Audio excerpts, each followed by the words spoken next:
Kau telah melanggar sumpah pernikahan kita. Kau dan istrimu itu sama sekali tidak punya hak untuk memasuki kota.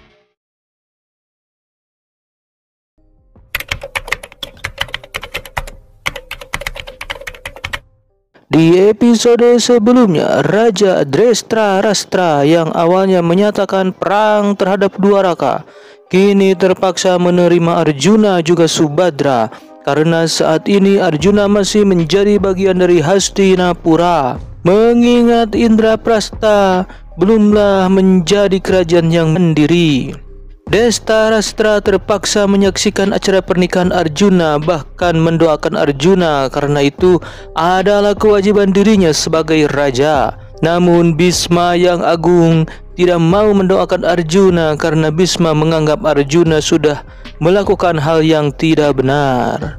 Bagaimana kelanjutannya? Yuk langsung aja bersama saya Abu Isondaris tanpa banyak spoiler dimimiti. Mari sama-sama kita ucapkan serentak dan tepuk tangan. 1, 2, 3. Mulai pada alur Mahabharata episode 135.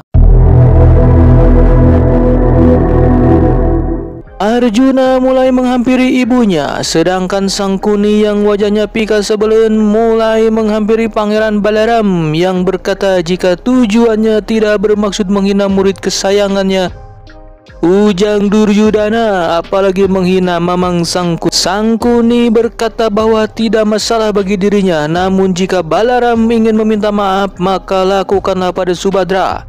Balaram merasa bingung, apa sih yang sebenarnya Sangkuni maksud? Dengan wajahnya yang menjengkelkan, Sangkuni berkata jika Pancali telah bersumpah ketika pernikahannya bersama para Pandawa, mereka boleh menikah lagi namun tidak boleh membawa istri keduanya ke tempat Pancali, yang artinya di Indraprastha hanya akan ada satu ratu yaitu Dupadi dan tak boleh ada yang lainnya.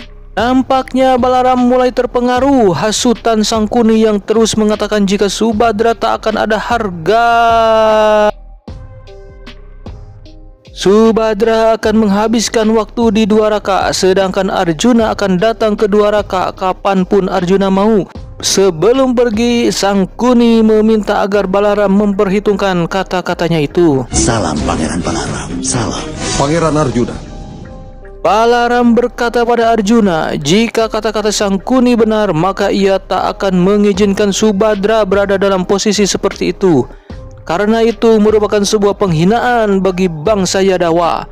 Balaram memberi dua pilihan pada Arjuna, yaitu membawa Subadra ke Indraprastha atau Arjuna harus tetap di Dwaraka selamanya. Untuk selama-lamanya. Untuk selamanya, lama-lama. Beralih ke Indraprastha, di sana terlihat Pancali masih berada di gubuk Reyot menunggu kepulangan Arjuna. Tiba-tiba datanglah pelayan sambil mengatakan jika Pangeran Arjuna telah menyelesaikan hukumannya dan Pancali diminta untuk menyambut kedatangan Arjuna di gerbang kota. Tanpa berkata lagi, Pancali tersenyum lalu ngincik lompat. Namun pelayan berkata kembali jika Pancali harus membawa piring pemujaan untuk menyambut Arjuna dan istri barunya. Seketika hati Pancali serasa disambar guludug setelah tahu jika Arjuna akan pulang dengan istri barunya yang bernama Subadra. Singkat cerita, Arjuna pun melaju menaiki sebuah kuda dan di belakangnya terlihat kereta mengangkut Subadra. Para Pandawa terlihat berjejer menyambut Arjuna, namun tiba-tiba api menyambar tepat di jalan yang akan Arjuna lalui. Tak lama kemudian Pancali datang dengan langkah rusuh. Wajah muram namun tetap terlihat cantik. Pancali berkata bahwa Arjuna telah melanggar sumpah pernikahan dan sekaligus menghancurkan kepercayaannya. Pancali berkata jika Arjuna beserta istri barunya sama sekali tidak punya hak untuk masuk ke kota Indraprastha. Pancali mulai balik badan lalu pergi. Arjuna pun turun dari kuda berniat mengejar Pancali, namun api di depannya semakin membesar. Para Pandawa menghampiri Arjuna dan secara ajaib api padam ketika para Pandawa yang menghampiri Arjuna. Arjuna memberi salam pada Yudhistira yang mengatakan bahwa Arjuna telah menyakiti hati Pancali. Arjuna berkata jika dirinya tak berdaya karena Balaram hanya memberinya dua pilihan, yaitu tetap tinggal di Dwaraka atau membawa Subhadra. Selain itu, Arjuna pun diperintahkan ibu mereka agar kembali ke Indraprastha untuk membantu melangsungkan acara Raja Suyayajna. Para Pandawa merasa bingung sampai pada akhirnya Yudhistira mengajak Arjuna masuk karena ia yakin Pancali akan mendengarkan alasan Arjuna. Namun ketika Arjuna melangkah, ternyata api di depannya kembali menyala bahkan lebih besar. Drupadi sendiri kini terlihat merenung di pintu gubuk Reyot sambil menahan kesedihan dan mengingat kata-kata sumpah yang para suaminya ucapkan di hari pernikahan mereka. Tak lama kemudian, Yudhistira datang ditemani Bima untuk menemui Pancali. Yudhistira memanggil Pancali yang kemudian meminta perintah pada Yudhistira. Namun Yudhistira berkata jika ini bukanlah perintah melainkan sebuah permintaan. Yudhistira meminta Pancali agar mempertimbangkan kata-kata Pancali pada Arjuna, karena Indraprastha tak akan lengkap tanpa kehadiran Arjuna. Tanpa mereka duga, Pancali berkata jika tanpa Arjuna maka hidupnya pun tak akan pernah lengkap. Hanya demi sebuah sumpah maka hidup Pancali dipenuhi penderitaan. Bahkan tak hanya Pancali, tetapi juga semua yang terlibat di dalamnya. Para Pandawa telah bersumpah tak akan membawa istri lain selain Pancali dan seharusnya Arjuna tidak mengabaikan sumpah itu. Jika Arjuna ingin tinggal bersama istri keduanya, maka Arjuna harus meninggalkan Indraprastha untuk selama-lamanya.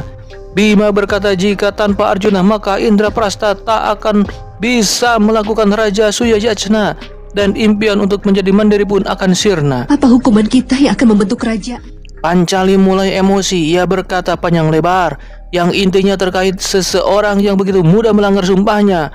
Lalu ia mengatakan untuk kedua kalinya bahwa jika Arjuna ingin tinggal bersama istri keduanya, maka Arjuna harus meninggalkan Indraprastha untuk selama-lamanya. Kembali pada Arjuna yang masih berdiri tepat di depan api yang menghalangi jalannya. Subhadra mulai menghampiri Arjuna dan bertanya apakah kakak ipar tak mau menyambutnya. Lalu Arjuna menjawab bahwa mereka bahkan tak mungkin bisa memasuki kota. Subhadra mulai melangkah melewati api dengan berdoa dulu sebelumnya. Dia berkata pada Arjuna jika dirinya ingin meminta pengampunan bagi Arjuna sambil melangkah melewati api yang mulai padam. Sementara Pancali terlihat sedang bermeditasi, tiba-tiba pelayan datang sambil membawakan sebuah baki berisi 2 seruling. Pelayan berkata jika seseorang yang katanya dari Dwaraka telah mengirimkan benda itu untuk Pancali simpan. Tak lama kemudian pelayan lain datang dengan membawakan bulu merak yang biasa Krishna sisipkan di kepalanya.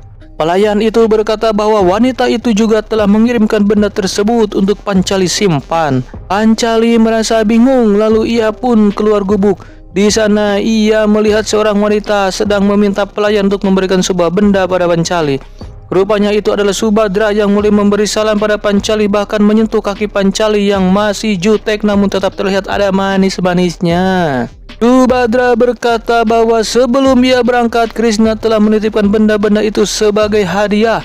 Dan semua benda itu Krishna dapatkan dari Mathura dan juga Vrindavan. Krishna meminta agar Subhadra menjaga benda-benda tersebut, namun ia merasa tidak akan bisa mengamankan semua benda itu. Kenapa? Pancali yang cemburu buta bertanya kenapa Subhadra tidak akan bisa, padahal suaminya merupakan pemanah terhebat di dunia.